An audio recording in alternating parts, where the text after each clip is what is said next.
Bonjour et bienvenue dans cette exposition qui va vous raconter l'histoire d'Homo sapiens en Afrique. Homo sapiens, c'est le nom que l'on attribue à l'espèce vivante à laquelle nous appartenons et qui a eu son origine en Afrique, qui a vécu la plus grande partie de son existence en Afrique avant d'aller peupler le reste du monde. Nous sommes donc tous un peu africains. Alors comment sait-on que l'espèce humaine, Homo sapiens, a eu son origine en Afrique? Il y a deux types d'évidences. La première évidence est donnée par la paléontologie, c'est l'étude des fossiles. Ce sont des restes osseux minéralisés que l'on va retrouver dans des couches sédimentaires, quand on a la chance évidemment, et qu'on peut dater par différentes techniques. Les plus anciens fossiles d'humains modernes, dont la morphologie est identique à la nôtre, ont été retrouvés en Afrique, dans un site notamment que l'on situe au Maroc, c'est le site de Djebel Irhoud.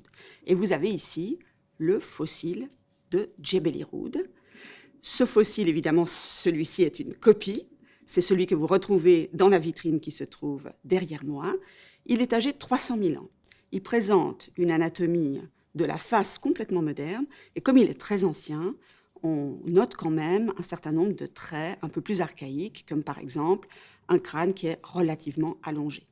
À comparer, par exemple, à un autre fossile un peu plus récent, qui est lui âgé de 160 000 ans, que l'on a aussi retrouvé en Afrique, mais cette fois en Éthiopie.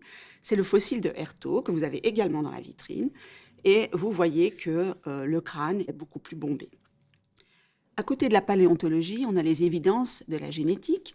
La génétique, c'est l'analyse de l'ADN, cette molécule de l'hérédité qui est transmise de parents à enfants. Elle détermine notre véritable carte d'identité biologique. Cet ADN subit des petites modifications au cours du temps, c'est ce qu'on appelle des mutations, qui dans certains cas provoquent des maladies, mais dans la plupart du cas, pas du tout. Ces mutations, en fait, déterminent les différences que l'on observe entre les individus, des différences visibles, mais aussi des différences cachées, par exemple, des différences de groupes sanguins. La quantité de ces mutations détermine la diversité génétique des populations. Or, les généticiens constatent que cette diversité génétique est beaucoup plus importante dans les populations africaines que dans des populations situées dans d'autres continents. Cette importante diversité africaine, elle est symbolisée par toutes les couleurs du mobile qui est suspendu au plafond de cette exposition. C'est parce que ces mutations s'accumulent avec le temps que les généticiens en déduisent une origine africaine de notre espèce.